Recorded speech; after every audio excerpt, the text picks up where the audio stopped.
welcome everyone to this meeting of the Escalation Panel. In accordance with the Council's constitution, membership of this panel shall be determined by the party group whips and should be based on politically proportionality of the Council. The chair is held on rotation. So I'm Caroline Gooch from the Liberal Democrat Party. We've also got Councillors Finch, Freeman and Stone from the Green Group, Councillor Weston from the Conservative Group and Councillors Blake and Tate from the Labour Group. So first I'll ask the members of the escalation panel to introduce themselves. So if you want to go ahead.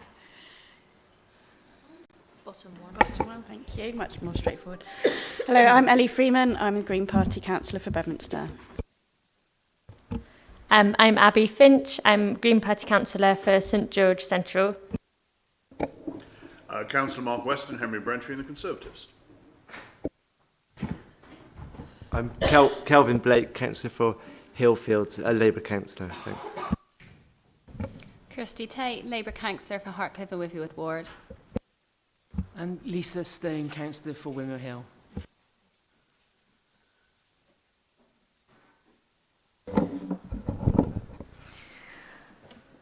Also in attendance are a number of the councillors who signed the escalation form. Also here are John Smith, Interim Executive Director, Growth and Regeneration, and Councillor Barry Parsons, Chair of the Homes and Housing Delivery Policy Committee. Finally, a number of officers are also in attendance, including Tim O'Gara, Director of Legal Services, who is our legal advisor. We're not expecting a fire drill. However, if the emergency alarm goes off, please make your way calmly to the lobby area at the front of the building. Exit the building through the main front door, turn right, head down the ramp to the fire assembly area, which is next to the cathedral. Please note we are also webcasting this meeting. Can I ask if any members of the panel have interest to declare? No declarations of interest. Okay, so we're going to move on to agenda item 4, public forum. We have one public statement forum from Dan Ackroyd. Can I invite Mr. Ackroyd to present his statement, please? There will be no discussion on the statement. Good morning.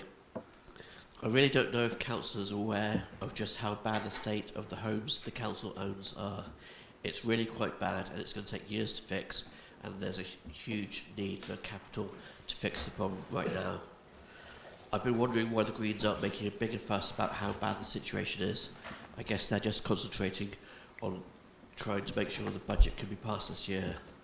I'm also curious about which councillors knew the state of the housing stock when the current budget was passed. In the months after the Barton House evacuation, the topic of new rules and regulations must have been at the forefront of the minds of senior officers and councillors, as well as the extent of the record-keeping problems related to housing that have led to mould, a huge backlog of repairs, and that this council is losing money from void properties. But somehow that knowledge wasn't widely disseminated before the last budget was passed. I really hope this meeting has been called for a proper purpose. I would be most disappointed if this meeting was mostly about political point scoring, particularly during election season. Thank you. Thank you. So we move on to item 5, which is escalation of the officer key decision. The panel is asked to consider the escalation of the 19th of September officer key decision, removal of Gorham sites, Hengrove Phase 1B and Baltic Wharf from the Housing Revenue Account Development Programme. Part A of this procedure, the agenda papers at Appendix A set out the procedure that we will follow, but for the benefit of members of the public in attendance, I'm going to ask our legal advisor to briefly outline the procedures and the options that are available to the panel once we have concluded our questions and discussions of the issues raised in the escalation. Tim? Yes, thank you, Chair. So very briefly, for the benefit of the members of the public in attendance. So the first part of the process will be for those members escalating the decision to present their case, explaining the reasons for escalating the decision to this panel. Then members of the panel will have the opportunity to ask questions and seek clarification from those members who've escalated the decision. Then the chair of the relevant policy committee, in conjunction with the executive director, will then have an opportunity to explain the background to the decision that was taken, and then members of the panel will have again the opportunity to ask questions and seek further clarification on any points from the decision makers. We'll then proceed, Chair, to a general debate where members of the panel only will have an opportunity to debate the issues. During that part of the meeting, members of the panel may feel that they need to seek further clarification on points from either those members escalating the decision or from those who made the decision, and that you may feel free to do so at that point. Once the panel has deliberated, as the chair, you'll have an opportunity to sum up things, and then the panel can move to one of a number of different decisions, either to take no further action, to refer the matter back to the original decision maker, or to the relevant policy committee for reconsideration with issues to be identified, or alternatively to recommend to full council that the decision is not implemented, or to refer the matter to full council for further consideration. So a number of options available further down the agenda once we get to that point, Chair. Thank you. Okay, so now we move to part B of the procedure, where the councillors who escalated this decision have the opportunity to explain their case and explain why they believe this decision was not taken in accordance with Article 14 of the Council's Constitution. The written escalation form signed by the 11 councillors concerned is included in Appendix B of the agenda pack. Please, can I ask the councillors to present your case? You have 15 minutes. Hi, so I'll be opening just to introduce myself. I'm Councillor Tom Blenkinsop, Labour Councillor for Avonmouth and Lawrence Weston. I'd like to start off by thanking everyone for being here today. We're here not to discuss the merits of the decision to withdraw from Baltic Wharf and Hengrove, but to decide whether this decision has been taken in the right manner. The committee will assess whether the decision that has been taken aligns with the Council's commitments to due consultation, to taking professional advice, respect for human rights, a presumption in favour of openness, clarity of aims and outcomes, and due regard to public sector equality aims. I'll be talking about some of these principles in practice, our moral duty as a council, and if you'll forgive the philosopher, our values and our ethics, and Councillor Logan will be addressing procedure, the way in which this decision has been made, and if the appropriate professional advice has been taken or sought. So I'll start with due consultation. Nobody was consulted on this, aside from Councillor Dyer, Councillor Parsons, and Councillor Eddy. The Housing Board and the Housing Committee as a whole were not consulted, neither were any council tenants. This is evidently a key decision. I know Councillor Logan will be speaking more on that point later. It is worth well over £500,000. It affects multiple wards. It is reasonable to expect a substantial level of consultation on this. This is especially the case if the decision is, as we believe, going to reduce the pipeline of council housing against the wishes expressed in prior consultation. That does not necessarily alter the logic of the decision made. It may still be the correct decision. But the point we're making is that no consultation was sought. On a presumption of openness, while we're grateful to the Housing Committee for providing this information today, particularly the financial information, this should have been made public at the time of the announcement. I'm very grateful to officers for their work on the papers, which helped provide a lot of the necessary context for this decision. We can see this decision is worth a total of £92 million and would have raised about £35 million in revenue over about 30 years. Since May, not one of the committees has dealt with a single item nearly as financially significant as this. And when the decision was taken, the only information we had provided was a brief statement from Councillor Parsons as part of the Chair's briefing. It was not an agenda item, so councillors could not ask questions about it. If it wasn't for the local democracy reporter present, the public might not even know about it. There was no equalities impact assessment. I know we have one in the document, and it's from February 2023, but that is not the same as doing one for the decision in 2024. This is not the level of openness that we as a council should strive to achieve. I'll pass over to Councillor Logan at this point. That's me. There are three procedural concerns that we have with the way the decision was taken. That it was always going to be a key decision, that it wasn't urgent, and that there are limits to the delegation under which it was taken. It was clearly a key decision.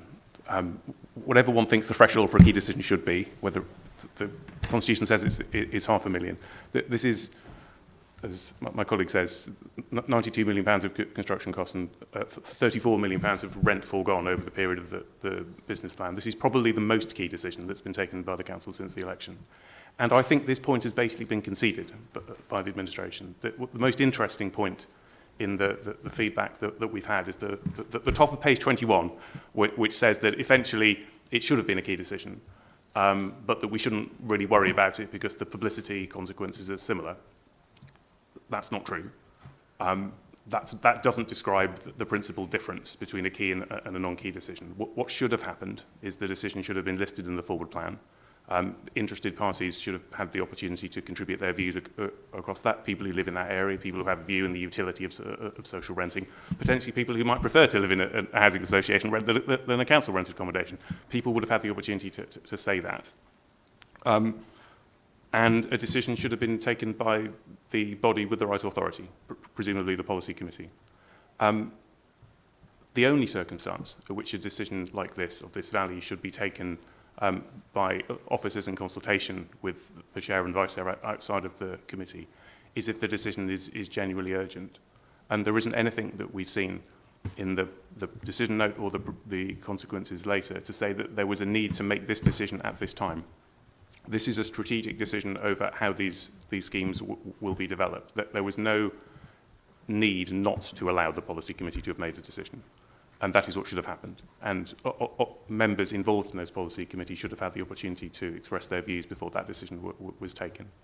Our third concern is the delegation. A decision was taken when this decision was made by the Cabinet and then back by the full Council in February of only this year, that the relevant officer would have the authority to make changes to the scheme in consultation with the Cabinet member. Our position is that that circumstance is not described here. This is not a change to a scheme, it is an abandonment of a scheme. That's a different matter that isn't described in the delegation, but also the role of the chair of the committee is not the same as the role of a cabinet member in the previous constitution.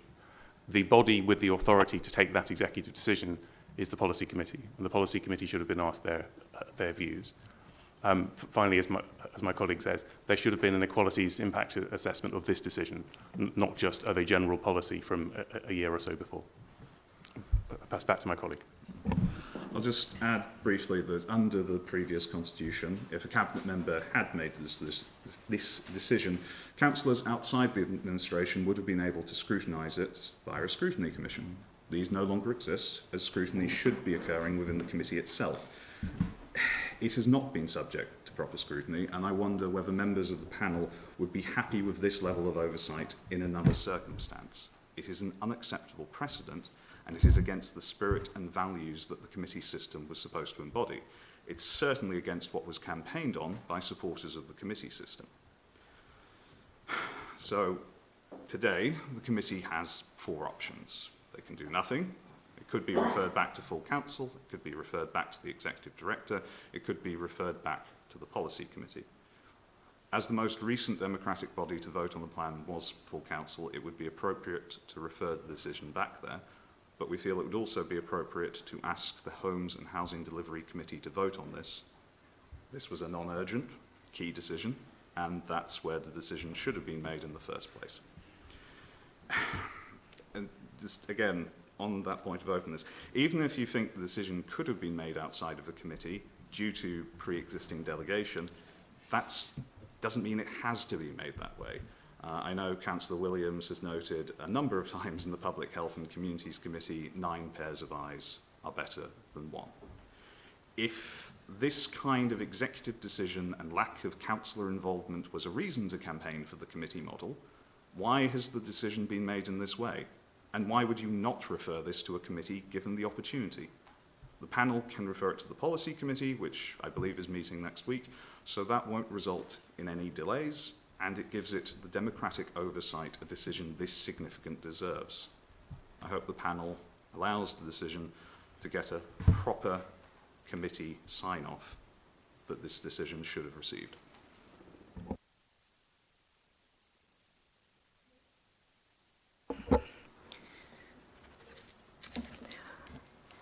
You have nothing else to add? Okay, brilliant. So now we open up to the panel to ask questions of the escalation, the team, the escalators. The escalators, yes. So does anyone want to start? Kelvin. Sorry, Yeah. Councillor Blake. That's okay. Calvin's fine. So I think some people could charge you with just doing this for political reasons, and that that people may have a different take on why this decision needed to be taken, given the state of the current housing stock. What's your take on that? We aren't contesting the decision here. We think the policy committee should have had the opportunity to have that discussion. As a member of the finance subcommittee, I understand that individuals across the administration and the officer group will be looking at ways to save money. Of course they are. The question here is how this decision was taken and who should have had an involvement in it. And we don't think that was done in the right way. And I would add that it's, we were told at the annual full council that we were the most powerful councillors elected for a generation with the committee system, because we would all have a say on the policy committees that we sit on. If a decision of this magnitude can be taken without referral to a committee, then that isn't the case. Because we haven't even got scrutiny. If it doesn't even go to committee, it's not scrutinised. It's just done behind the back. Done behind everyone's back, and that should concern all of us, regardless of our party, regardless of our political views, regardless of what we think of the decision. A decision involving £92 million of capital and 34 million in revenue over 30 years is very, very significant, and the committee responsible for that should be making the decision on that. And then, given the original decision was, cabinet member, which is now replaced by committee, then full council, that's the process that should have happened for this. And the council, different administration, the figures have changed, So if housing committee endorses this policy and recommends it to full council, and then it comes to full council and full council supports it, okay, we might not like it too much, but that's the decision done in the proper way. And that's simply what we're saying. If we really have got powers as councillors, then big decisions like that should be made by the relevant policy committee and ratified by full council. Any other questions? Councillor Stone. Thank you. I'd just like to ask a quick question. Do you not believe that this decision was already made in the pre-budget meeting, where the decision for anything over for the 1,000 Homes Committee, the decision had already been made that we could actually dedicate these powers to the executive committee, to the executor, because even though it was over £500,000, and I just wanted can you just acknowledge that that decision had already been made previously? No, the delegation to the relevant officer is to make changes to the scheme. There's no delegation to terminate the scheme. And that is a substantive decision that I would have expected people on the policy committee to have a view about, because there will be views either way. So people will think that this is maybe the most cost-effective way of going forward. That's a perfectly legitimate decision to have taken. but it needs to be made openly, and people with interested parties of that view should have the opportunity to express their views before the decision is taken. There was no expressed urgency of the decision. There was no need for it to have been taken in that way or to that speed. I'd just like to come back on that because I don't think the actual development hasn't been terminated. So how is that? How are you saying that this is a change, not a termination? The development is still going ahead. It's just that it's going ahead in a different way. It's a change. Would you not acknowledge that? I mean, a different development's going ahead. This was a scheme was proposed to be. This was part of the HRA development plan. This was part of the HRA business plan, which full council agreed less than a year ago. I think unanimously. And this scheme is not happening, and a different scheme is happening. And maybe it's a better scheme. And the policy committee need an opportunity to express that. But the way in which this decision is taken is not the way that it should have been taken. If I can also very briefly come in, I would just make the gentle point that a chair is not a cabinet member, and there are differences in terms of what has been delegated and what has been acceptable. I think we would be in agreement that the appropriate body remains the committee, not the chair, to take key decisions. Councillor Alexander, you had your hand up. Thank you. Yes, as a councillor who's got a large number of residents in social housing, both council housing and housing association properties, there is an enormous difference in the level of responsiveness and the level of interaction and the level of support I can give to residents who are in council houses as opposed to residents who are in housing association houses. That's another subject, but the point is I would like to have had my say on this. It is a very different project that's going forward now, and for me not to have been able to make that point was very, very, shows an enormous deficiency in the process. And also there's significant, the Wapping Wharf scheme, there was originally an ambition to potentially make it 100% council housing. If it goes down the social housing model, it's going to be a mixed development with, so that is a significant change. And, basically, as we've said, it's a different scheme with different outcomes. And those outcomes need to be discussed in the open. Okay. Councillor Stone. Yeah, can I just come back and point out, yet again, you keep on saying change and different, so therefore it hasn't actually been dropped. So I'd just like to just mention that, just make sure that we have parity. Thanks. Councillor Self. So I believe that council housing and social housing aren't the same thing. The rents may be different. And my understanding of council housing is it is for the most vulnerable in society. And some of the most vulnerable in society do have protected characteristics, such as age. Many people, looking at people with lots of young children, disability. And this is why I see, I'm disappointed that the equalities aspect has been bypassed here. I would have liked to have seen the equalities impact assessment, and that's one of the things which is key to me. Yes, Councillor Stone. Would you not suggest or say that we are one of the very few councils in the country that actually have a council house stock, and therefore how can you say that these are not the same? The original proposal before this £92 million decision was made would have increased our council housing stock and would have offered. But that's not the question. I'm asking you.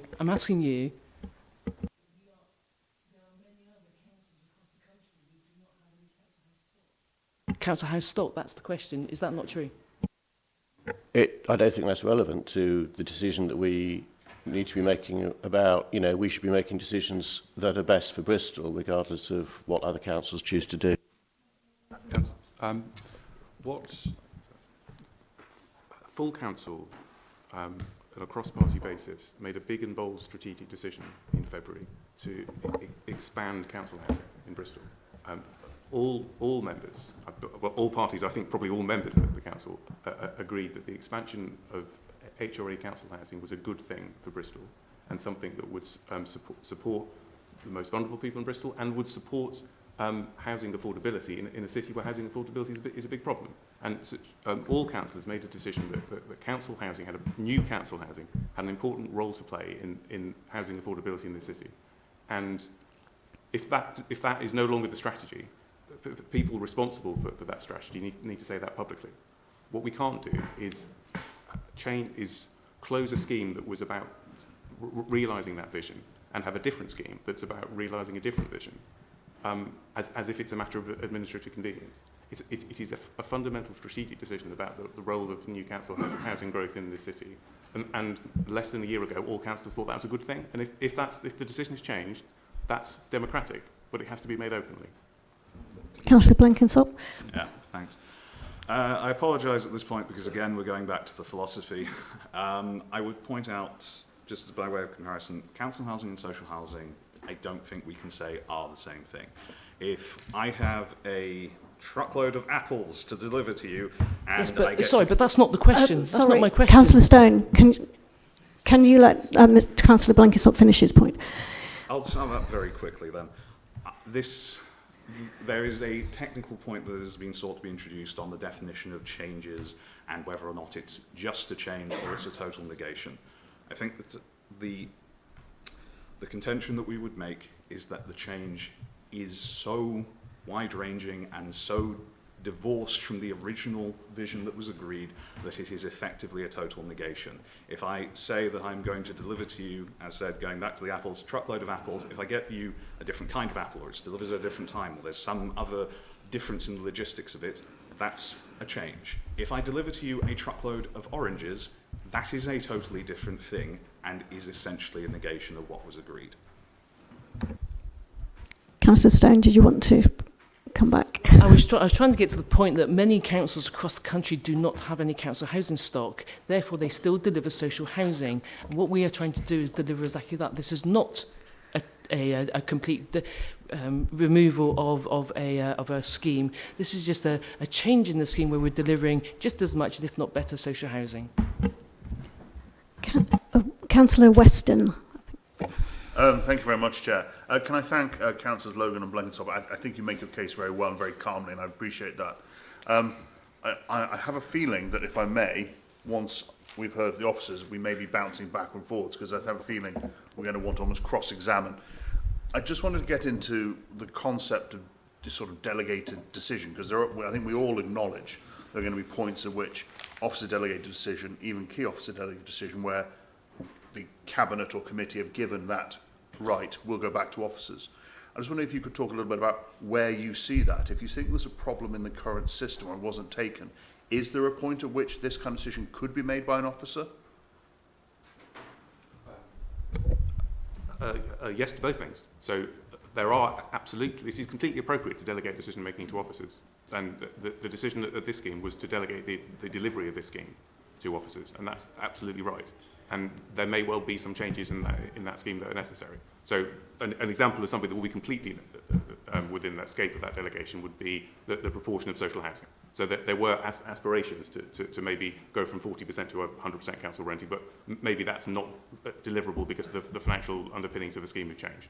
That would be within the confines of what might be a deliverable, or maybe the period of delivery, or maybe some aspects of the design. I think that was what it was envisaged when that delegation was made. Not going ahead with the scheme and going ahead with a different scheme is, my view, outside of that. The second thing is, which is more of a constitutional point, is the role of the committee chair in that circumstance. Because the committee chairs don't have the same level of executive authority that cabinet members would have done in the past. So there are definitely some things that might in the past have been delegated to a cabinet member, or within a cabinet member's zone of responsibility, where the equivalent for that is now the policy committee, not the policy chair, unilaterally, if you like. So according to the Constitution, as far as I understand, the main thing that is absolutely within the authority of a committee chair to agree in consultation with the officer is an urgent decision. So if the point being made was that this decision had to be made within a particular timescale. So the circumstance would be, because of the financial or construction timescales of this process, that we had to make that decision within this particular month, let's say, or the decision as a whole would have failed. Then that would have been a legitimate thing to do. So the committee chair would have been completely within his or her rights to agree that decision and just to report it to the next policy committee, because if that decision had not been taken, the scheme as a whole would have folded, let's say, or would have cost twice as much, or something fundamentally damaging would have happened to the city or to the service users. That is not the thing that's being created. What's happened is that the decision that's being made is outside of that delegation, and there isn't a need to have done it within that timescale. That decision could have been made by the policy committee at the next logical meeting, or even at a later meeting, and nothing bad would have happened. Thank you, Chair. I'm keen to hear from officers at this point. Thank you. So if there are no more, are there any more questions? Oh, sorry, Councillor Self. I just wanted to go back to the issue of the difference between council and social housing. You know, if there's no difference in the two, then why would anybody ever say that they want to create more genuinely affordable homes in Bristol by setting up an arm's length company to own and rent out council-owned housing?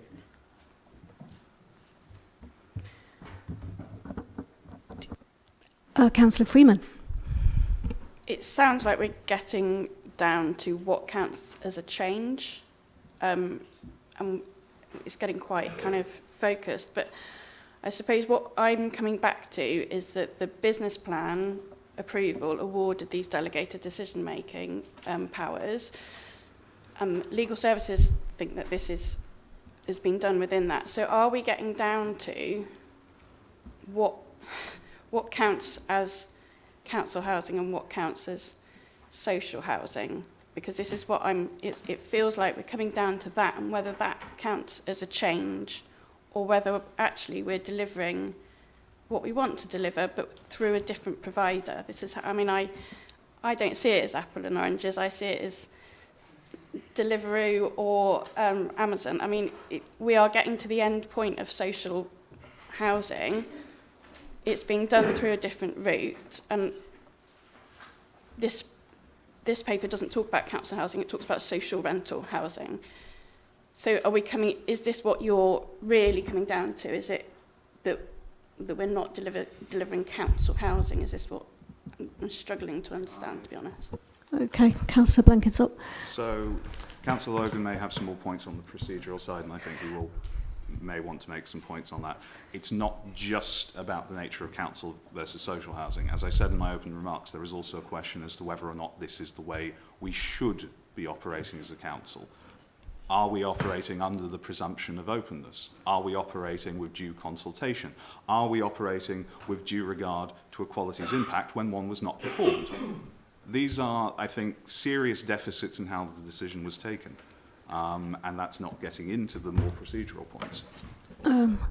Councillor Brickles. It's perfectly reasonable it's perfectly reasonable to have a difference of opinion about whether this should be a council-owned scheme or not. And the policy committee could easily come to a different decision about that. That issue was not thought about when the original decision was made or when the delegations were made. There's no delegation to change the basis of tenure within the scheme because no one thought that was a thing. What we're presented with is a completely different scheme.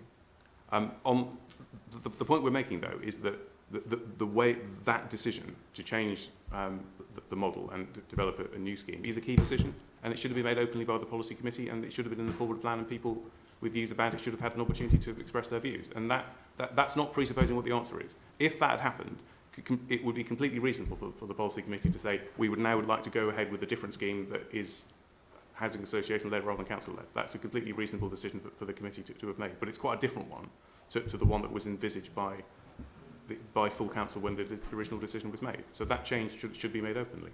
Councillor Brickles. Yeah, but another major concern is the sheer the money involved. £92 million in investment and 34 million in revenue over 30 years. That is very significant. If decisions involving those kind of sums of money can be delegated and not discussed in the open, not brought to full, not discussed at committee, let alone brought to full council, then what powers do we actually have, regardless of which party we're in or what we actually think about this or that decision? Do we have, the whole committee system is supposed to give all councillors more powers, more involvement in decision making, so that, issues like this are thrashed out at a committee, and, that's what should be happening. And, if officers can just, and, a couple of councillors can just sort of make a massive change like this, involving this kind of money, then what on earth are we doing? What powers do we actually have? Councillor Freeman. So when it says that that Cabinet agreed the allocation of financial expenditure on schemes within the programme, and such authority to include decisions above 500,000, is this something that you're not happy with, that we need to change that delegation? It says it's a deliberately wide one, and subject to S151 officer involvement, which is where the audit comes down to. That delegation is perfectly legitimate. The Cabinet and the full council made that decision intelligently at the time, wanting that to happen, envisaging that there may be necessary changes affecting the delivery of the scheme. We have no problem with that concept. We have no problem with that, and sometimes it may cost more than £500,000. But 92 million is not £500,000. But not every change. It was always possible to bring a decision back because of the magnitude of the implications, and there's no reason that couldn't have happened. Councillor Alexander. Thanks. Yeah, I mean, I was part of the Cabinet that made that decision, and we never ever for a moment envisaged that we were delegating the powers to turn this into housing association housing. We were talking about council housing the whole time. That was what we were talking about. No? Okay. Oh, Councillor Stone. Apart from when we have a values of like £56 million that have to go towards maintenance of a pre-existing council homes, I think those decisions need to be taken into consideration. But I'll just leave it there. Thanks. We are once again not questioning the logic or the decision. If I can just be very clear, it should not have been made unilaterally. I hope we could agree on that. Okay. Shall we move now on to part D of the procedure? So this is where the decision taker, John Smith, Interim Executive Director of Growth and Regeneration, and Councillor Barry Parsons, who, as Chair of the Homes and Housing Delivery Policy Committee, was consulted on this decision. They will explain the background to this decision and respond to the issues raised in the escalation. A written document from the Executive Director is included at Appendix D of the agenda pack. You have 15 minutes. Okay, thank you, Chair. Good morning. My name is John Smith. I'm the Interim Executive Director for Growth and Regeneration, and I've been asked to give the background and context to the decision. So, in terms of the decision, the panel has been asked to review the key decision taken on the 19th of September 2024 by the Interim Executive Director, Growth and Regeneration, on the removal of quorum sites, Hengrove Phase 1B and Baltic Wharf from the HRA development programme. That's the title of the call to the meeting today. The first point I wanted to make was around the nature of the 30-year business plan. The Housing Revenue Account, or HRA budget for the financial year 24-25, and the latest version of the HRA 30-year business plan were agreed at Cabinet on the 23rd of January 2024 and were then ratified at full council on the 28th of February 2024. The business plan is a 30-year operating model for the HRA based on a set of assumptions. The paper submitted to full council makes the nature of the document as a long-term strategic document with potential schemes, with specifics subject to delegated confirmation and potential change clear, as is set out in the decision-taking officer form we have submitted.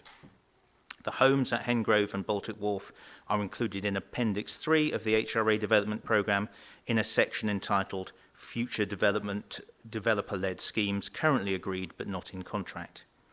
The provisional nature of schemes in the appendix is confirmed as the appendix expressly states that each scheme will be subject to approval by the Executive Director, Growth and Regeneration, in consultation with the Cabinet Member for Housing Delivery and Homelessness, the Cabinet Member for Finance and the Section 151 Officer. Just moving to the delegations, so specific legal advice was obtained from the Council Legal Services team on the extent of the delegation under the January Cabinet paper as ratified by full Council in February. The authority given was to the Executive Director, Growth and Regeneration in consultation with the Cabinet Member for Housing Delivery and Homelessness and the Council's Section 151 Officer to approve the priority of the procurements set out in the HRI Development Programme in Appendix A3 and to take all steps required to procure and award contracts, including goods, works and professional services. We have also had specific legal advice from the team that we should, for Cabinet Member for these purposes, in terms of consultations for any delegated decision, now read the Policy Committee Chair. So I know that's one of the points, but we have wiser and better informed people in the room who might be able to help us with that. But that's certainly the advice that we've had. Cabinet also agreed the allocation of financial expenditure on schemes within the programme and to authorise changes to the schemes as required to deliver the development proposals. Such authority to include decisions over £500,000. This is a deliberately wide delegation, albeit in consultation with the relevant member and subject to Section 151 officer involvement. The intention being to allow the Executive Director to move at pace with the implementation of the programme. The appendix made clear that additional sites might come on stream during the programme, which with a limited budget would mean others might be deferred.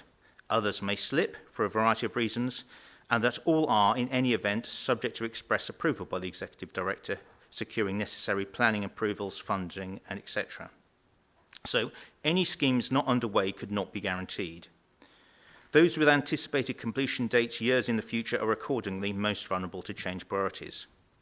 Whilst the report and appendix don't expressly mention the possibility of a particular scheme being abandoned, the legal advice provided specifically at the time and included in the report presented to EDM was that this must be regarded as a potential outcome if priorities change during the programme and or other obstacles emerge.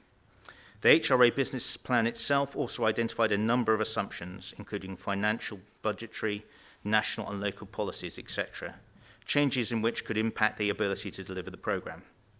The legal comments in the Cabinet report of the 23rd of January 2023 further alerted Cabinet and anyone reading the report to the broad delegated authority in the report. In terms of documentation, as noted in the report, an initial paper is brought to Growth and Regeneration Executive Director Meeting, or EDM, on the 28th of August 2024, driven by the financial pressures on the HRA account and the need to give certainty to Gorham Homes. Gorham required a decision this calendar year on the matter, enabling them to progress other routes to delivery in accordance with their timetable for delivery of the homes. Gorham had initially requested confirmation of the HRA position by the end of August. The need for early clarity for Gorham Homes meant that the decision needed to be taken in year, utilising the delegated authority awarded to the Executive Director of Growth and Regeneration. The paper was revised in order to clarify some areas of questioning raised by EDM, in particular around the ongoing provision of affordable housing. The updated paper, including advice from finance and legal officers, is included Appendix 1 to the officer response. In terms of the affordable housing issues, a key concern when reviewing this proposal was the ongoing delivery of housing, and especially affordable housing for the city. This is a complex matter, and whatever approach was taken will be subject to the availability of future grant and the availability of funding. The delivery of the affordable housing on these two sites is no less certain than it would be with the housing revenue account approach. In both cases, Section 106 delivery is secure through the planning process, and additionality in terms of numbers and mix is determined through viability assessment and availability of subsidy. Notional numbers have been included in the HRA business plan based on general assumptions around cost, values and funding. These had not been tested further and deliverability was not confirmed. Financial issues. So regular updates have been provided to the Homes and Housing Delivery Policy Committee on the financial pressures on the HRA account, and these are linked in the report, and these have consistently shown a significant pressure on the HRA account. The latest pressure is 14.8 million. The Council was subject to a regulatory judgment grading of C3 by the Regulator of Social Housing in July, indicating serious failings and that significant improvement is needed. Urgent action has been taken by the Council to address these failings, and this has been a significant cause of the financial pressures. So turning to the purpose of the panel and Article 14, the purpose of the panel is to consider whether a decision is taken in accordance with Article 14 of the Constitution, and the function of the panel is to review the way in which the decision was reached, not to consider the substance or merits of the decision itself. The officer's submission sets out clearly the responses to the specific points under Article 14. In particular, the HRA business plan approval awarded delegated decision-making powers to the Executive Director of Growth and Regeneration in consultation with Policy Committee Chair and Section 151 Officer, as delegations have now been applied to the committee system and stipulates how these decisions are taken. Legal services have confirmed this decision was taken in accordance with the approved delegations and required consultations have taken place. The publishing of the delegated decision on the 19th of September 2024 to remove the purchase of the affordable homes at Baltic Wharf and Hengrove 1B has been carried out in accordance with the Constitution and standard corporate practice, and the Council Standard Officer decision notice template was completed, and the decision was announced by the Chair at the Policy Committee on the 20th of September. Decisions around the HRA development programme are made on the basis of financial viability appraisal, capital availability and routes to availability of capital subsidy. The social rented homes will be allocated in accordance with the Home Choice Bristol Housing Allocation Scheme, which includes a specific standard sustainable lettings plan for the allocation of all affordable rented new build in the city. Appendix 6 of the document outlines the new build SLP or Sustainable Lettings Plan and includes specific references to housing tenants with support needs, homelessness and equality and diversity expectations. The decision was in the delegated decision-making framework and all relevant and legal financial advice was taken and followed and appropriate consultations were carried out and recorded. So, Chair, if I may, I'm just going to address some of the points that have been raised by councillors about the decision. So, just to be clear, this is a key decision. The delegation covers key decisions expressly. In terms of urgency, I've referred to some of the timing challenges around Gorham Homes' position. However, just to be clear, urgency is not a requirement or specified in the delegations, and so isn't a requirement of the decision that was taken. In terms of the point that delegations do not cover the specific action taken here in terms of abandonment, well, as you will have seen from the form that was presented to EDM, we got specific legal advice on that point, and that confirmed that it was covered. The role of the chair of committee I referred to earlier as being not the same as a cabinet member. For these specific purposes, the advice that we've had is that it should be read as the relevant committee chair in terms of the delegation. And in terms of the EQIA, again, the requirements of the delegated decision are around consultation and specific consultation, and those have been carried out. It is not a requirement to have a separate EQIA, and that is not something that we've done previously on these types of decisions. Thank you.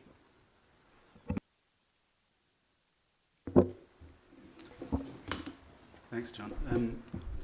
I'll just add a few points of my own, if that's okay. So I'm Barry Parsons. I'm chair of the Homes and Housing Delivery Committee. So let's be clear, this was an officer decision made under powers that were expressly delegated to officers under the previous Labour administration. I was a consultee along with the Director of Finance. As John has demonstrated, that decision was made in the usual course of council business under properly delegated powers.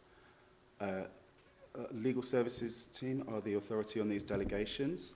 The members opposite me seem to have developed their own interpretation of these delegations, which strikes me as novel, and I would say it's up to the panel to decide whose interpretation is correct. There was discussion about consultation about EQIs. These were all undertaken as part of the policy process, the development process that led to these delegations being made. Our role as councillors is strategic and political. There is a policy development process which includes determining what those delegations to officers should be. We shouldn't be undermining those delegations outside of that policy process merely because one group of members doesn't like a specific decision. Specifically on the HRA business plan and on our plans for affordable housing delivery, there will be multiple opportunities to discuss and debate schemes of delegation as part of that policy development process within the Homes and Housing Delivery Committee. I would encourage members who are on policy committees to get involved in those discussions. Since the transition to the committee system, I would say that we've demonstrated unprecedented levels of transparency about decision making, and in particular, I've ensured that detailed financial reports and updates on the Consumer Standards Programme that has been mentioned come to every meeting of the Homes and Housing Delivery Committee. These reports make clear the scale of the financial pressures faced by the housing revenue account, so members have had every opportunity to understand the context of these challenges. Minutes of policy committee chairs' briefings are also circulated to committee members every week, and they have the opportunity to ask questions and make comments about what's discussed at those briefings as well. And I made sure to announce this decision in committee the day after it was taken, so that members and the public could be informed. So we've heard about the role of key decisions. This is what officer delegations are for. Rob has talked about urgent key decisions, which is a different thing. I think maybe you're confusing the delegations included in these powers with urgent key decisions, which is something else. We have had an urgent key decision come to our committee. It's a different kind of thing. As Rob said, the delegated authority to make decisions over £500,000 is perfectly legitimate. I completely agree with that. Not every change, we've been told, is legitimate. I'm not sure whether members of the Escalation Panel have a particular figure in mind, but again, this is something that we can discuss as part of the policy development process for future schemes of delegation. We've heard a lot about the scheme as well. I think it's important to note that what's under discussion is two particular sites within the overall affordable housing delivery plans. There's over 3,000 homes in the Gorham pipeline alone. So, you know, within the context of that very large scheme, it's important that officers do have broad powers to make delegated decisions.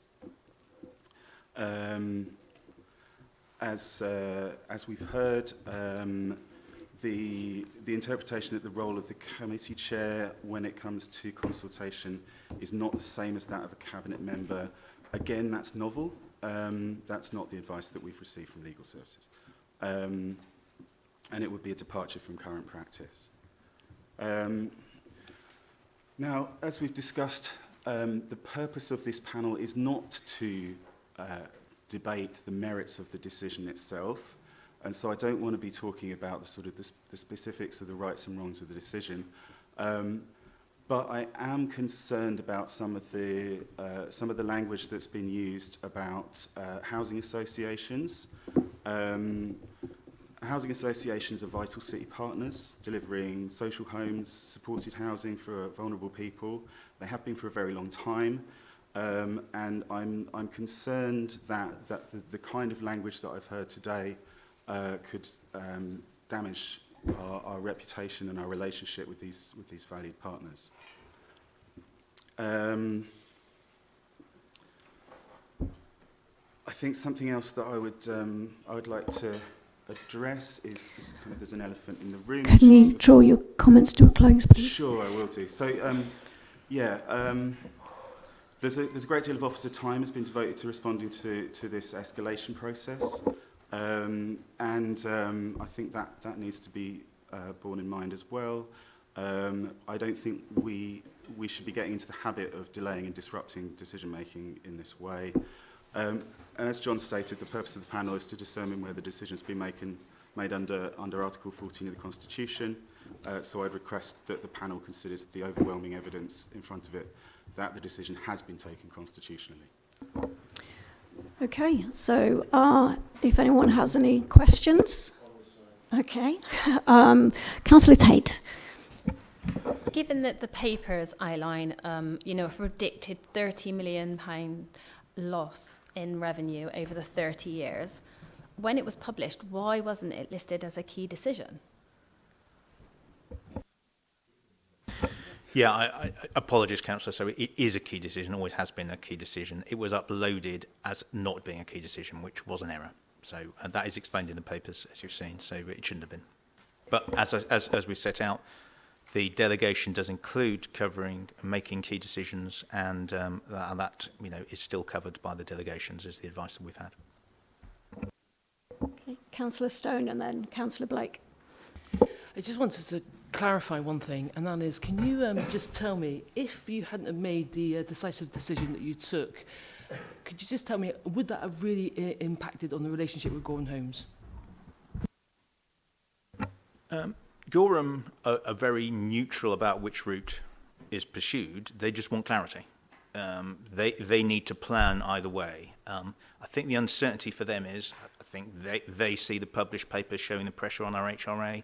They've seen a regulatory judgment. They know that there's an awful lot of investment that's needed to address our existing estate. So one could say that they were anticipating a future decision might be made at some point because of the severe pressures on the HRA account in the short to medium term. So what they really wanted was a decision to be made quickly so that they could plan, because if the HRA weren't going to take the properties, there's other work that they needed to do. So that was the request that came from them. Councillor Blake. So just because you can doesn't mean you have to. Would you sort of, would you agree with that statement? And then I've got to follow up after that. So, Councillor Blake, I'm not a great philosopher. What I've been focused on is what powers have been delegated to me and getting the appropriate advice about whether I'm acting within those powers, consulting the people I'm required to consult, and then making the decision. Okay, and did you ever consider, either you, Barry or John, that this should go to the policy committee in your thought process before you decided that actually, this is within my powers, yeah? Did you consider that this item should go to to the Housing Policy Committee? Happy to answer on my part, Councillor Blake. So the proposal came to my executive director meeting. The key focus for me was to set out whether it was in delegated powers, and as I've set out in the paper, we also asked quite a lot of questions about the affordable housing issue, as you'd expect. The question then was, under that, the request came to me, I would consult with the relevant members. So that's what I did. Beyond that, it was within my powers. I consulted with them and proceeded from there.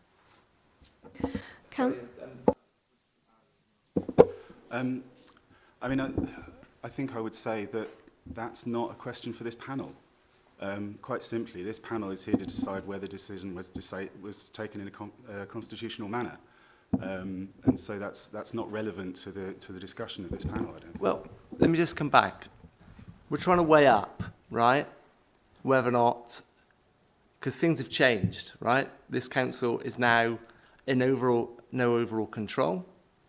It's got policy committees rather than a cabinet system. These delegations were made under a cabinet system. So the question is, weighing up all that, right? These types of decisions, where should they go? Even though you may have the technical right to make that decision under the rules, is the weight on the other side of the argument, the fact that we've got a cabinet, we've got a policy committees, no overall control, does that now outweigh, right, the judgment call here? And that's why I believe it's a relevant question. So, Councillor, it's manifestly clear that things have changed and the constitution is different. All I would say is this decision was made, as Councillor colleagues have said, this year. So I think it was made in the knowledge that there was going to be a committee system, and I think a lot of the work had been done to agree at full council what the constitution would be. So I think, in terms of the decision, of course, it was made under a cabinet decision, but it was made in the knowledge that it would be implemented through a committee decision, I guess. Okay, Councillor Tate and then Councillor Weston. So just to clarify, was this an urgent decision? Because in the case of Baltic Wharf, spades aren't due to be in the ground until next financial year. So why wasn't there the thought process to go to, back to policy committee, given that there was time? Well, I think as we've heard, this was not an urgent key decision. So this wasn't taken under the urgent key decision process. This was taken under the delegated powers that already exist. But the committee chair is not the equivalent of a cabinet member. And only the policy committee as a whole can take key decisions. And you've just said that this was a key decision. So can I come in? So on the timing point, Councillor, as Councillor Parsons has said, there's no urgency requirement in the delegation. So there wasn't a requirement for it to be an urgent decision, and there is a separate decision-making process around emergency decisions, and this wasn't one of those. I've set out in the paper and mentioned the fact that Gorham themselves were requesting clarity on the decision-making in possession of all the facts that we all have around the financial situation, so quite urgently. And certainly, their expectations could be managed, I'm sure, but they asked for a decision by the end of August. They didn't get it, but that's where they asked for it. In terms of the cabinet, the difference between cabinet members and committee chairs, it probably would be helpful to clarify that. I don't know if one of the colleagues from legal service in the room, we have been advised that all delegated decisions to cabinet members should equate over to the relevant committee chair. And we're doing that not just in this committee, not just on this decision, but on everything. So it is worth, I don't know if, Chair, it might be worth getting some advice on that. But this was also over £500,000. Yeah. It was. It's a key decision, and the delegations cover key decisions. Councillor, yeah. Sorry, did you want to come in on that, Tim? Absolutely, Chair. Yeah, I'm happy to. I'm happy to advise generally. If I can just go back to the work that we did with the committee model working group, some members will be familiar with that work. At the time, when we were scoping out the roles of the policy committee chairs, there was a broad acceptance that whilst they weren't exactly the same as cabinet members, they would discharge the key leadership role for relevant policy committee areas that were identified as their responsibility, and that's the role that Councillor Parsons discharges as the chair of the housing committee, and is a role that's broadly comparable to the role of the cabinet member under the mayor and cabinet system. We're getting drawn into a discussion about whether or not the cabinet member and the committee chair have exactly the same responsibilities. I think the point that is relevant here, and for the purposes of the panel, is that we have recognised that the delegation here is to the officer, and that was always the case under the cabinet system. There were not delegations directly to cabinet members under the cabinet system, and neither are there delegations directly to committee chairs under the committee system. The delegations under both models of governance are always and will always be to an officer in consultation with the relevant lead member. And it is the officer that's taking that decision in consultation with that member. So, I think the point about key decisions, as John has explained, the delegation covered key decisions, and that's not unusual for any delegation that sits across any of our policy committee reports at the moment, and was equally the case under the cabinet system. And just to go back to where I started with the committee model working group, one of the key things that group wanted to preserve was the delegations that currently existed at the time should not be eroded under the committee system to ensure the effective operation of the council. So those are the key things that I would advise the panel members and officers and the members of the public here generally on, Chair, but are happy to provide further clarification if needs be. We'll go to Councillor Weston, then Councillor Stone, and then I have a question. Thank you, Chair. I will hold off with my general thoughts later, because I'm still getting them in a line, as it were, lining them up. On the question of was the policy changed, was the policy abandoned, can I just ask, Gorham Homes obviously is no longer delivering these two schemes, or three schemes, because Wathing Wharf is in two sections on it. Are they proceeding, as part of the decision that was agreed in February, are they proceeding with other schemes that were covered by that? I'm trying to get to see whether it was a change or an abandonment, which has been raised several times. So, it's two slightly different things, Councillor. So, these are Gorham schemes. Okay. So, Gorham are delivering the schemes. Okay. The appendix is not about that. Okay. What the appendix is about is whether or not the council, via the HRA, acquires the homes in the scheme. Right. So, Gorham are continuing to deliver the scheme, but they ask for clarity, are you, the council, going to be a position to take these? Because if not, they'll have to go elsewhere. If not, they'll have to go elsewhere. Okay. And those conversations lead you into what impact that has on affordable housing, which we did quite a lot of work on. But the real issue, that's the issue, is not whether the schemes proceed or not. They are still proceeding, and Gorham's are leading on them. It's what, if anything, the council via the HRA acquires. Okay. And then we need to think about whether it's an abandonment. Yeah, okay. All right. Thank you, Chair. Councillor Stone? My question is this: if every single decision over £500,000 for development within your remit had to come to committee, can you tell me how many decision-making committees would we have to go through? I mean, it's about 20 or 30 a year we're probably doing. Yeah. It's a lot. Quite a lot. It would be my considered answer, Councillor. It's a technical term. It's on my mum's minute. To follow up on that, would that really effectively, would that really make decision making within the council, and as Tim has said, would that really have brought us into disrepute or made the council ineffective? Well, what I would say in answer to that, Councillor, is to look at the way that the business plan and the process and the delegations around the business plan have been set up. So the business plan is a 30-year framework for bringing forward a development programme with lots of assumptions in and lots of uncertainty about how it would develop over the time, and very broad delegations to the officers, including key decisions, to enable it to be developed in an efficient and effective way.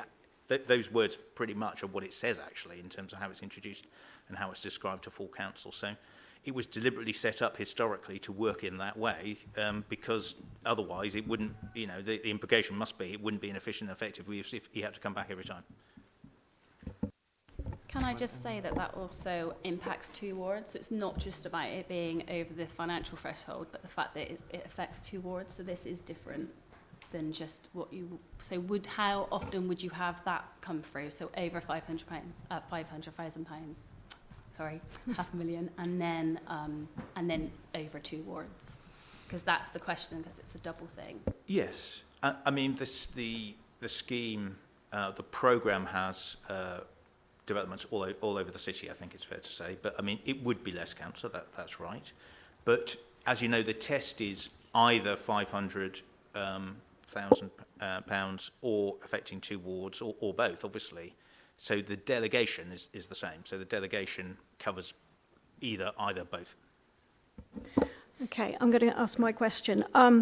So with the change to the committee system, we no longer have the scrutiny panels that we had previously under the Mayor and Cabinet system. So the scrutiny being provided by the committees.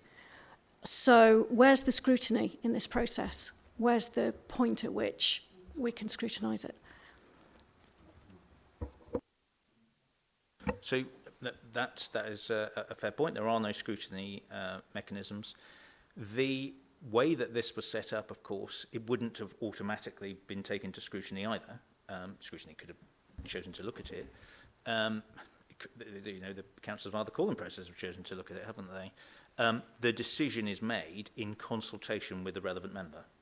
and indeed expert professionals within officers within the group. So that would be my answer, Councillor. That there is the engagement, the political engagement comes via the consultation process. I'd also add again that there is an ongoing policy development process that sets up policies, 5-year policies, 30-year business plans. Those processes include an element of members scrutinising and holding the administration to account about those decisions. That's where that sits. Okay, I've just got one other, which is,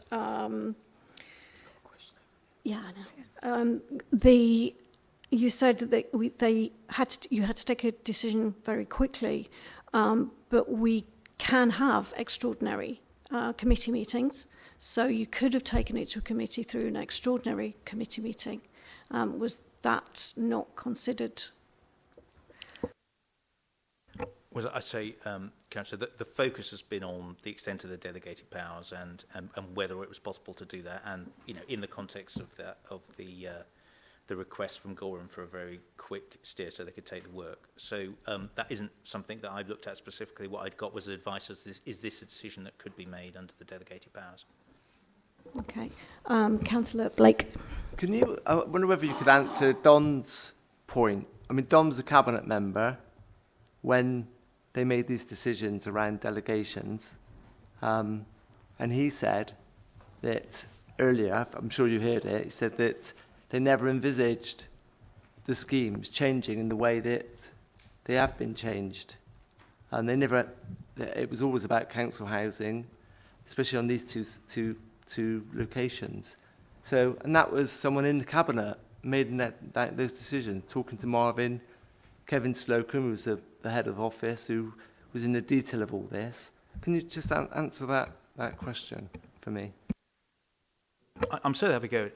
So in terms of the extent of the delegation and the way the decision was made, Councillor, which is the key focus of the committee, it's not the intentions of people at the time, whether they were expressed or not, is not what is taken into account, obviously, because that would be very difficult for officers to look at in any way at all. You go on the basis of what the delegated powers are and the requirements set out in that. So, I mean, I heard the councillor's words as well. That's not something that was built into the delegation. So that's not the basis of what we looked at it, and that's not the assessment that legal and financial colleagues did.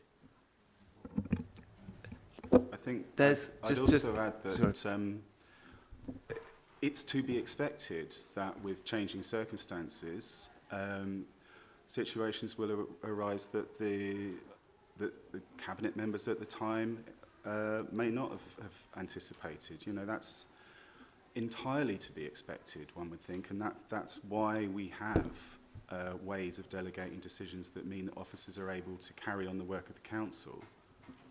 Can I just come back just very quickly? So why wasn't there a delegation that said removal from schemes in there? There's changes, accept that.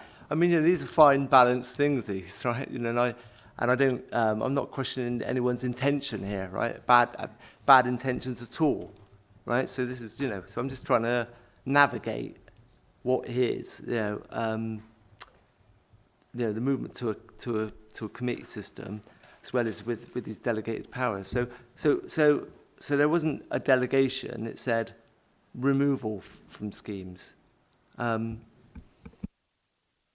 In light of what Don said, that feels like it's pretty significant. Thank you. Yeah, happy to answer that. So in terms of the approach to the delegation, it has to be seen in the context of what the framework of the document is. In the note that I've submitted, Councillor, and in my presentation, rather majored on the fact, just to get that mutual understanding, it's a 30-year framework. It's a 30-year business plan with lots of assumptions about schemes that would come forward, schemes that wouldn't come forward, new schemes that might come in, all of which delegated. So on that basis, and you've seen it yourself, I'm sure, in the form, we specifically got legal advice that says you can't carry out the delegated functions here without taking some schemes out as well as moving them in. So that was the legal. So what I did, as you'd expect, an officer doing a situation is get legal and financial advice about the issues at the time, and the legal advice was really express that is allowed under the delegations because you couldn't carry out the functions assumed otherwise. Yes, Councillor Tate. So, we weren't arguing that the chair should have the discretion for amending schemes or minor decisions or urgent decisions outside of the committee, but this decision is too significant to happen without the committee's involvement. If a cabinet member made the decision, councillors could scrutinise the decision via scrutiny commissions. This doesn't exist in the committee model, and as scrutiny is meant to happen within committees themselves, when the decision was announced during the chair's business in the Homes and Housing Delivery Committee, it was not an agenda item, and members of the committee were prevented from asking questions. This clearly needed to be scrutiny of decision because it's worth £92 million and ultimately changes the overall 30-year plan. So I suppose my question is, what was the thought process in why it wasn't brought back to policy committee? Okay, so I can only really repeat what I've said before, Councillor, which is the delegations, and I heard your point, this is such a significant thing, it couldn't be contemplated by the delegations. I hear that point. The delegations don't say that. The delegations don't say up to a certain amount. They don't say only in these circumstances. They're very clear. It's delegations over £500,000. We got the relevant advice at the time. The requests had come in from Gorham. The consultations were carried out. The decision was made in accordance with the process.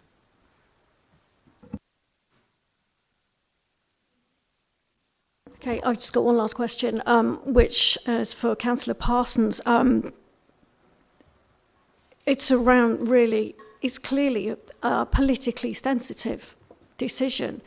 Did you not think that being, as were, no overall control, that we are in a committee system that we all fought for in order to get more cross-party involvement, did you not think, actually, you know what, I'm going to bring it to the committee anyway, I'm going to ask to bring it to the committee, even though I don't necessarily legally have to, it's in the spirit of the committee system we're working under that I should actually bring this politically sensitive decision to the committee? Well, first of all, I mean, the politically sensitive nature of the decision was why I made the choice to announce it at the committee meeting, to make sure that there was as broad as an understanding of the decision and the reasons for it as possible. Secondly, I would say that in common with all of the policy committees, our committee has an extremely packed work programme as it is, and officers are working flat out to deliver the work that we need to do. Adding more burden to an already packed set of committee agendas within the sort of timescales that are being discussed would seem to me to be adding a burden that really we could do without at the moment when we're trying to drive delivery. So I think there's that I'd say is that's a big consideration, but also again as I've said, and I think I'll go back to it, as councillors we have a strategic role in developing policy, and so we set up the policy frameworks in which officers are able to act, and that's the role that we should be undertaking. I don't personally think that we should be undermining those officer decisions because one group or another doesn't happen to like them. I think we should be setting the policy framework in the direction where those decisions can be taken in confidence, that they're driving forward the agenda of this council. Okay, Councillor Tate, and then I'm going to actually take a question from the floor from Councillor Alexander. Given that nobody aside from Councillor Dyer, Councillor Parson and Councillor Eddy were consulted, the big housing conversation identified council house building as the #1 priority, and as councillors we all represent our wards and the community. So reducing the pipeline is not consistent with existing consultation. So then this is such a big decision that actually then should have been brought back to policy committee.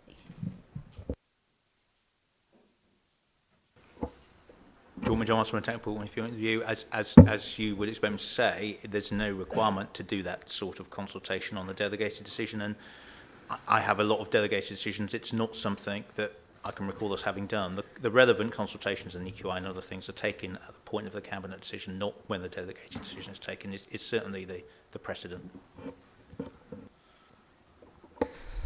Okay, we'll take a question from Councillor Alexander and Councillor Breckles.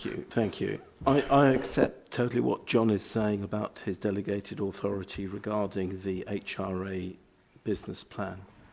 The point that any politician should be aware to and should see immediately is that this isn't just a change in the business plan, this is a change of policy.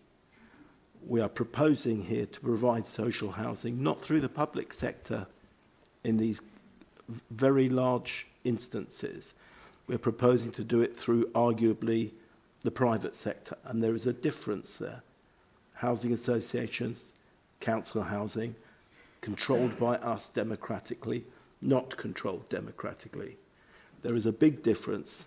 So this may not be required bringing to committee for in terms of financial terms, but it certainly does in policy terms, and the politicians should be aware of that.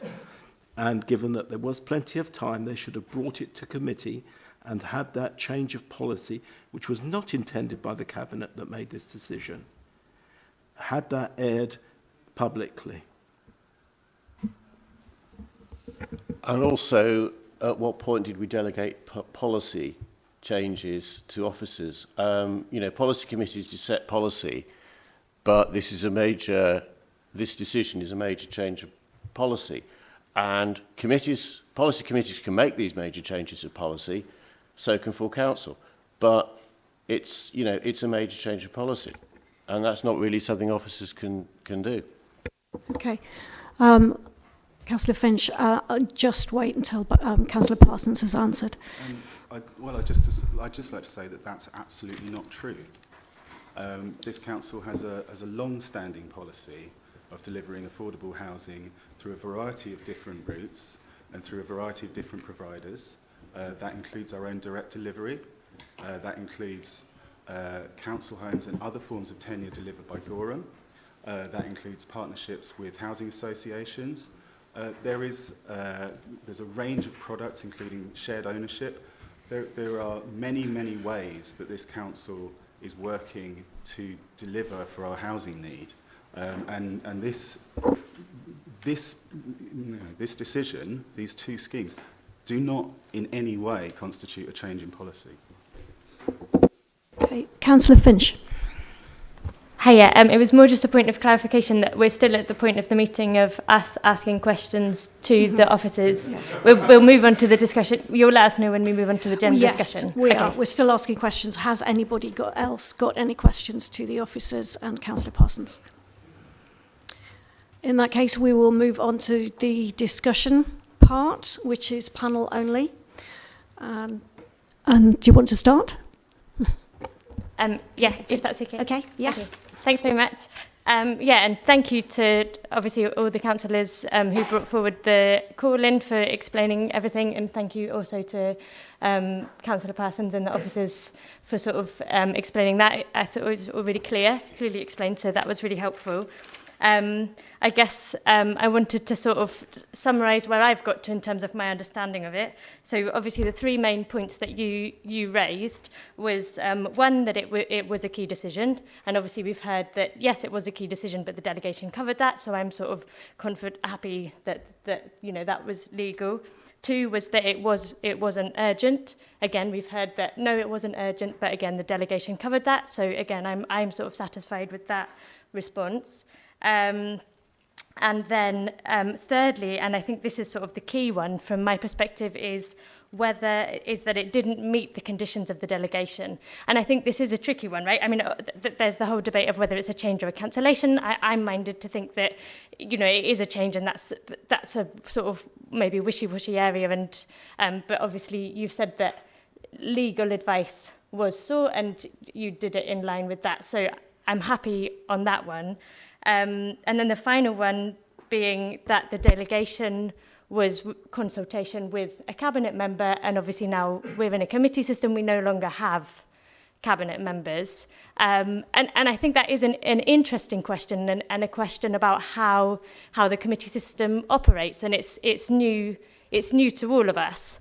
Obviously, you know, it's a tricky situation, because I think if at the point we switched over to a committee system, all of those delegations then fell, because they were all, and you know, let's be clear, it's been clarified that the delegations were to officers, not to the cabinet members. It's just who they consult in that decision. That's the key question, right? And, you know, the way I see it is, when at the point where we switched from a cabinet system to a committee system, either all those delegations could have fallen, in which case we would be in an extremely messy situation where we just wouldn't be able to make decisions. You know, officers would not have the powers they need to make decisions, and we'd sort of be at a standstill. It would be catastrophic from my perspective for the council as a whole. So there needed to be a decision to say, well, how do we best translate that delegation into the committee system? And to me, it does seem like the best comparison for that cabinet member role, if you're going to consult with one councillor, would be the chair of the policy committee. So I think that's fair, and I think that what's happened is in line with that. I think there is a wider question about, for future delegations, do we want to do that, or do we want to, you know, think of other ways of delegating which can have more input cross-party without slowing down the decisions and, you know, making the whole system operate really slowly. And I think within the committee system, in general, we have this balance to find, right? I think it's really important that decisions are made with, you know, across party, and that councillors from all parties proportionally can be involved in those decisions. However, we still need to be able to move forward and make decisions quickly and effectively and efficiently. And that is a balance to be struck. I believe that we do have a committee model review. So to my mind, this question seems like one that isn't so appropriate for a call-in. And in this case, actually, I'm satisfied that, you know, the process has been followed. But I think some of the points that have been raised are maybe, you know, I don't want to dismiss some of these points, and I think there are some interesting points for discussion. You know, and that sort of links to Kelvin's point about how, you know, these delegations and how they transfer, and then a few people have raised scrutiny. You know, these are interesting points, but I would say not relevant to this particular call-in, but relevant to the committee model review, which is vital. And you know, we're all learning this committee system, and we do, and you know, we need to sort of adapt and review it. So that's my take on it. And if I can just make one final point. Thank you. So another thing that's come up is about the decision itself. Obviously, that's not why we're here, but a few points have been raised about this decision itself. And I guess I would say there is a risk of delaying this decision. And again, this can't be a practical consideration, but I do want to raise it. So delaying the decision could impact people on the housing waiting list by reducing the confidence of the housing association and making it, you know, potentially making it less likely that the houses can become social housing under that, you know, managed by the housing associations. That's a concern. Again, maybe not relevant. But then also, if the decision was to go the other way, obviously, as Dan in the public statement mentioned, we are in a crisis with the quality of our council housing at the moment. We need to prioritise the funds towards that. So, you know, that there is a risk if the money is going towards buying new council housings when we're not able to sustain our current stock up to standard. Yeah, that would be a real concern. That was everything I wanted to say. Thank you. I just wanted to clarify, those members who escalated the decision and the Executive Director, Policy Committee Chair do not have the right to ask questions at this point. They should only respond to questions, but we can ask questions to them, but they shouldn't join the debate. And just a reminder for all members, once we've concluded our discussion and further questioning, we have to decide between one of the 4 options listed. I've got, okay, Councillor Blake.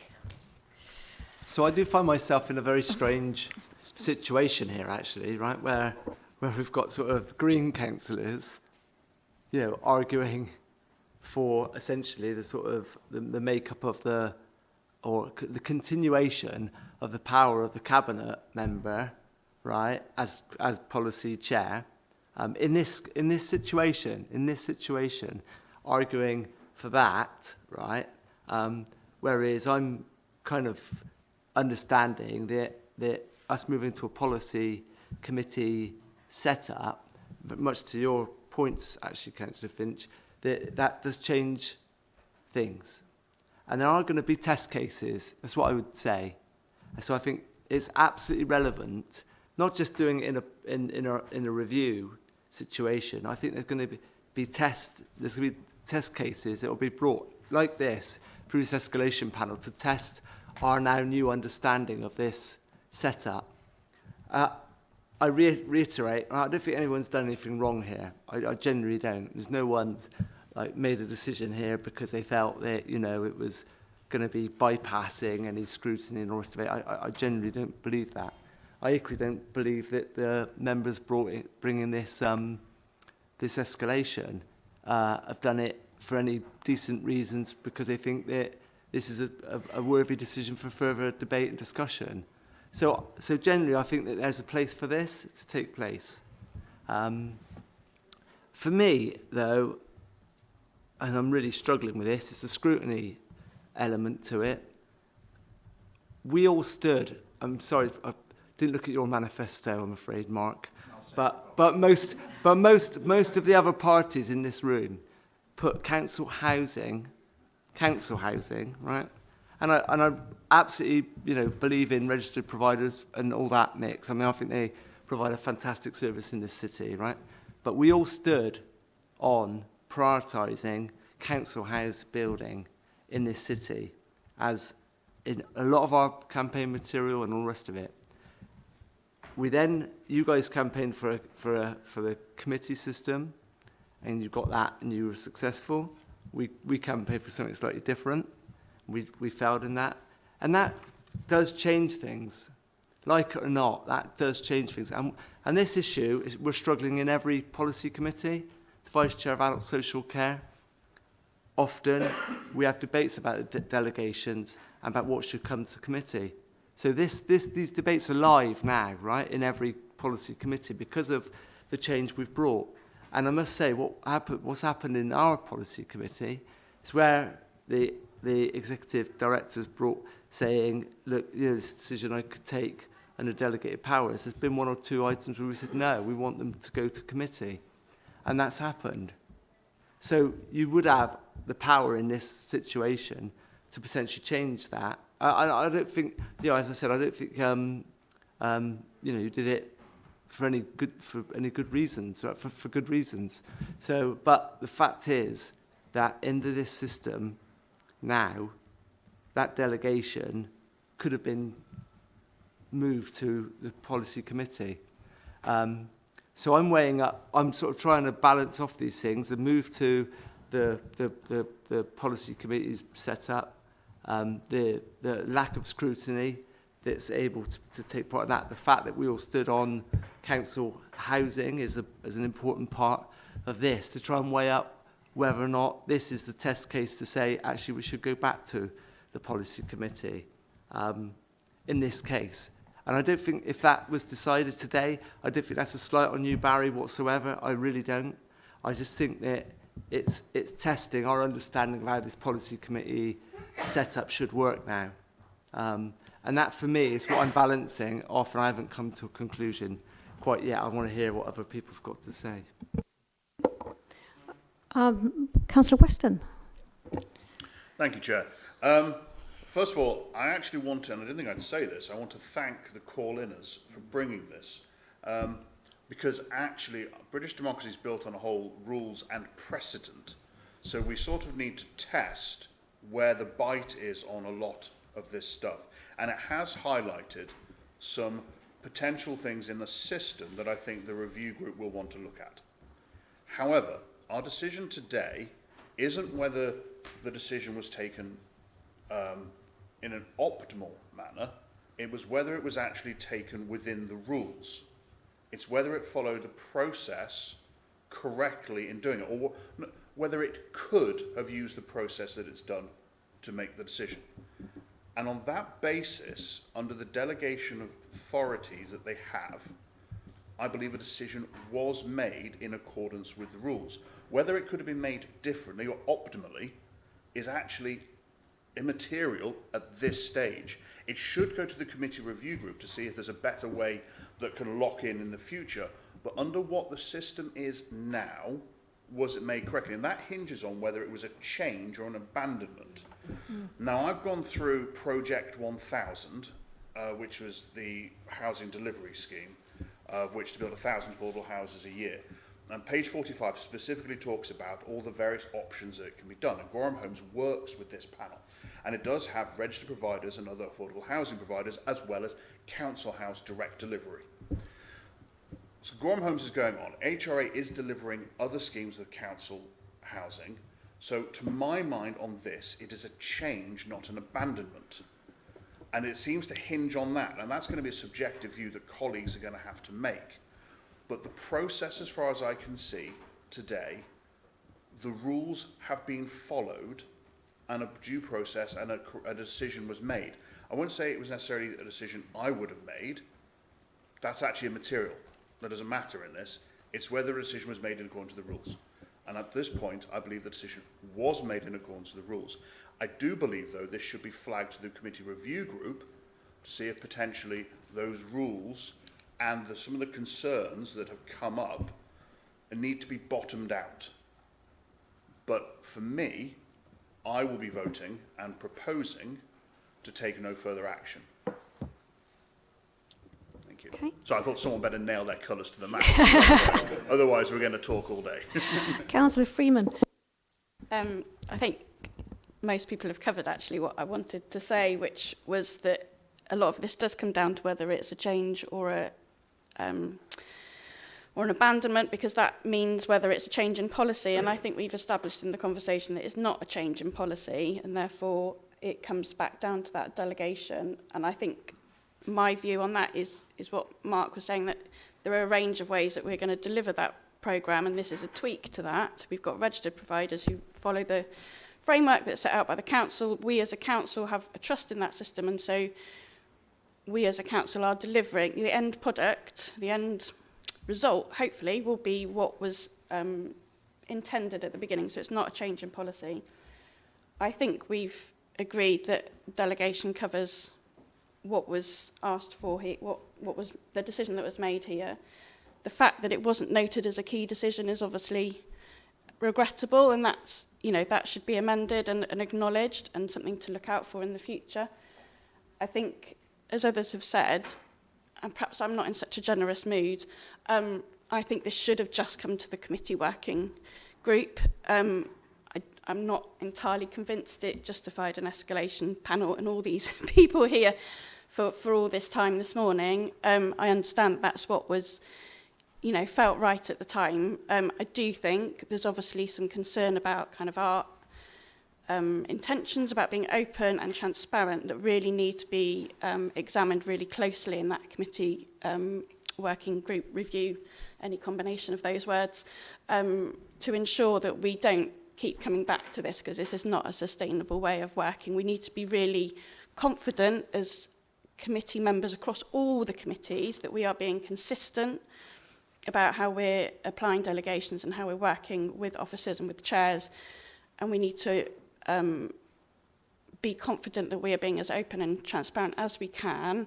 while balancing, I think, what other people have touched on around efficiency and effectiveness of us as councillors who are not full-time paid staff in the same way that council officers are. So I think those are my points, and I'm in agreement with what Mark and Abby have said, really. Just repeat, those members who escalated the decision and the Executive Director Policy Committee Chair do not have the right to ask questions. Sorry, Councillor Blenkinsop. You can't join the debate. You can only answer questions that you're asked. Councillor Tate. So I just want to say that obviously I'm quite disappointed that none of the financial information was made available for this meeting, was published when the decision was announced. Obviously there was the failing to not have this listed as a key decision online. I think we've all identified that actually there's been some flaws and some learning here within this process, especially around what reaches that threshold. And actually it's quite ambiguous when you think of the term of has something been, abandoned or cancelled or changed. And actually that is down to individual interpretation, and that's kind of the reason we have a policy committee, so that there is that ability to feed that in. And so I feel like, unfortunately, there will be a lot of digging of hills today, where people will be going, actually, okay, so we're happy with point 1 and point 2, and it's a bit of a grey area with point 3, so we're going to stick with what we said, and we're going to go, and say that that's fine. And actually, this is a really big decision that impacts, it's £92 million. And unfortunately, I would like to have seen this go back to a policy committee, which is what I'll be suggesting. But I do feel like, for the sake of digging hills, that actually other people might not feel the same way, and it's a missed opportunity for what is essentially a 30-year plan, and the loss of £32 million in council-owned properties, and for the sake of rushing something through. So I think I'm going to be quite disappointed today, but my thing that I would suggest is I would want it to go back to policy committee. Okay, Councillor Blake. So I think it is an issue that should be talked about at the committee review group, but that's going to take quite a while to conclude. My worry is this is going to happen again and again and again, potentially, on big decisions that really do need scrutiny in this system. And I think that's where I come down to. I think there's always going to be, Mark said it, there's precedents, and there's, we operate sometimes on a judgment around the rules. So technically, and I understand that officers had the right to make this decision, but I think there's a lot of weight to scrutiny, to the fact that this could happen again, and the fact that I think we ought to try and stop that now from happening again by setting a precedence today. That's where I'm kind of concluded. It's a fine balance for me. As I said, no one's had any ill intention here, but I think that on decisions of this magnitude, the policy committee should have that opportunity for scrutiny, debate and discussion, and where the public can make statements and make a judgment on it. And I think that unless we make that decision today, I feel that this could happen again and again and again. And I think this is about setting a precedent today around doing the right thing for the way that our organisation now operates. And I said, we're all struggling with this. We won't get it right. If people vote to take no action, I wish them no ill for that judgment. I just think that we need to set a precedent today, and I think nothing bad will come of it going to the policy committee for a debate and discussion. I think that's a good thing. That's not a bad thing, and I think that's probably very finely balanced for me, where I fall down on that side of the argument, is doing the right thing for this city and the ability for us to have that level of debate and discussion on items of this magnitude. Okay, Councillor Weston.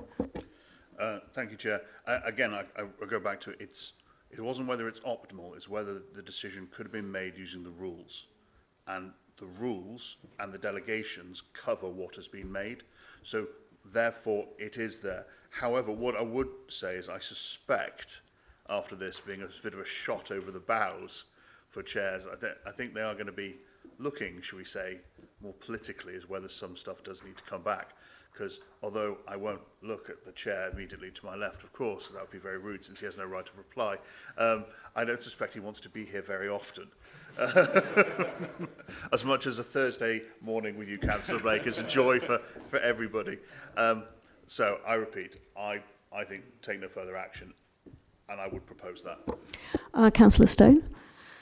Yes, so I wanted to say, well, thank you very much for bringing this to a call-in, to be honest with you, because I think, as Councillor Freeman had said, transparency is really, really important, and maybe this decision should have come to the committee, actually, to be honest with you. However, it does fulfil the rules. You know, the executive director could make that decision, and therefore it does fulfil the rules. Therefore, I am firmly committed that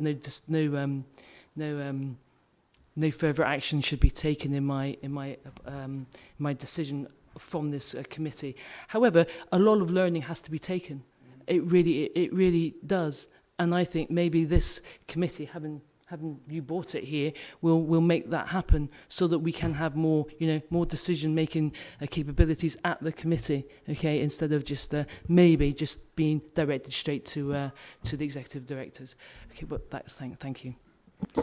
Okay, so if I can make my points as well, I think it comes down to scrutiny, and also about this, whether it's a change or a withdrawal. The difference between council housing and social housing, for me, is a significant one. It's a huge difference in cost to the tenant. Council housing, say, £450 a month. A social housing from a private provider, you're talking about £850 a month.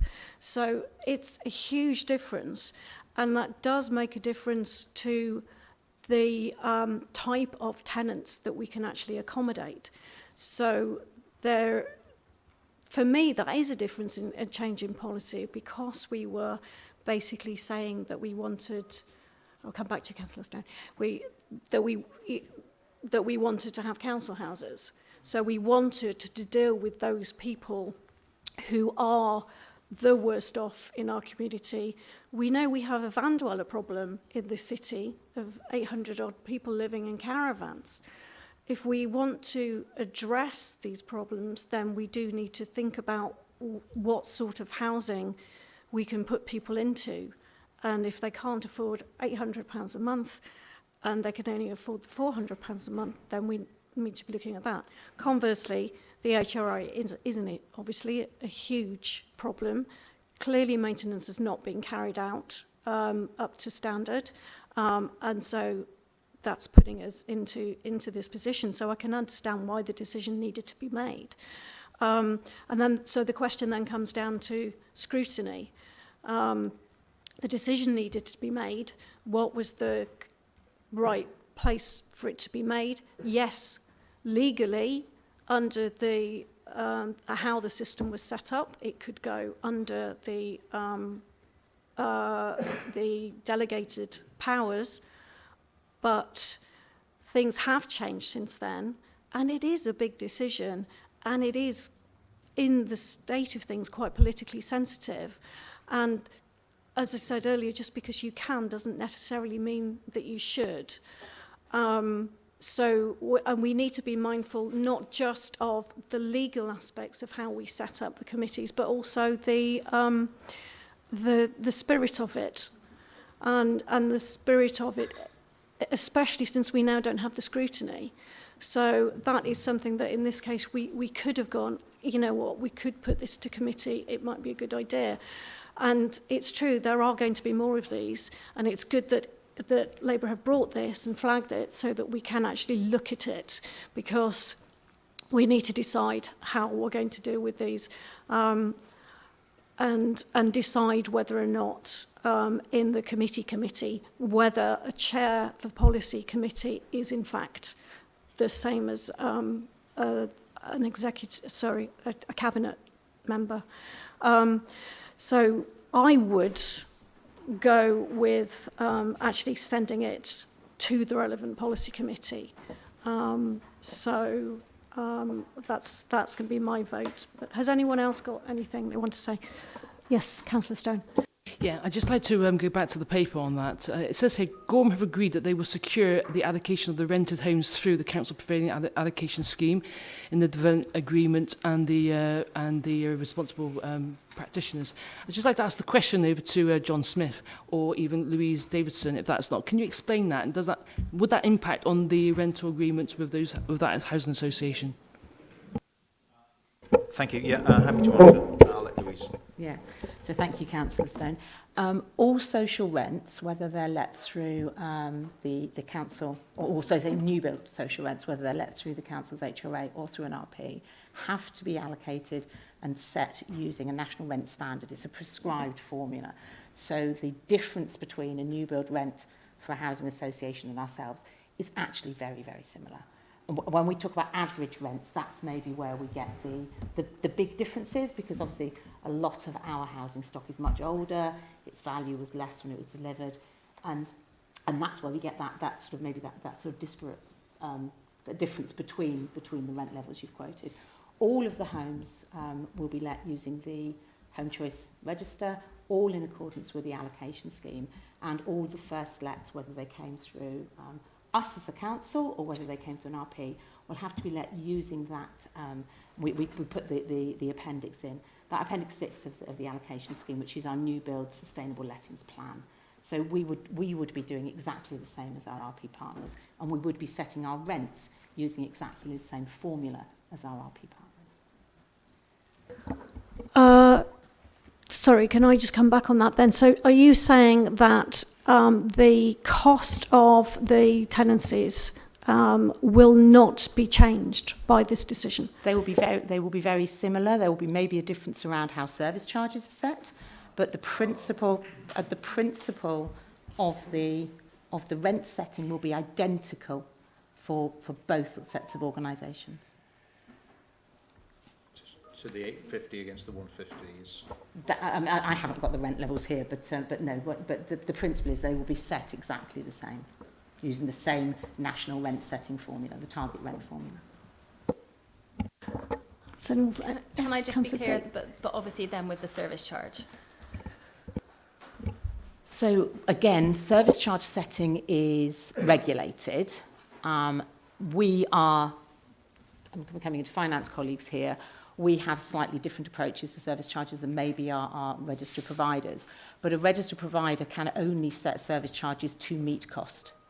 And we do prescribe, again, a cap on service charges within our planning affordable housing practice note. So we do, again, try and maintain that affordability.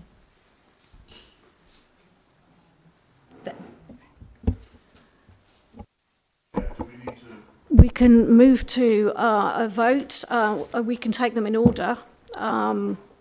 So we need a proposer and a seconder for each of these. I'm happy to propose to go to a vote. Well, sorry. Okay, so decision option 1 to Councillor Weston. Formally, may I propose number 1 to take no further action? Anyone like to second that? I'll second that. Okay, so we'll take a vote. Those in favour? 4. Those against? 3. So actually decision option 1 has been carried.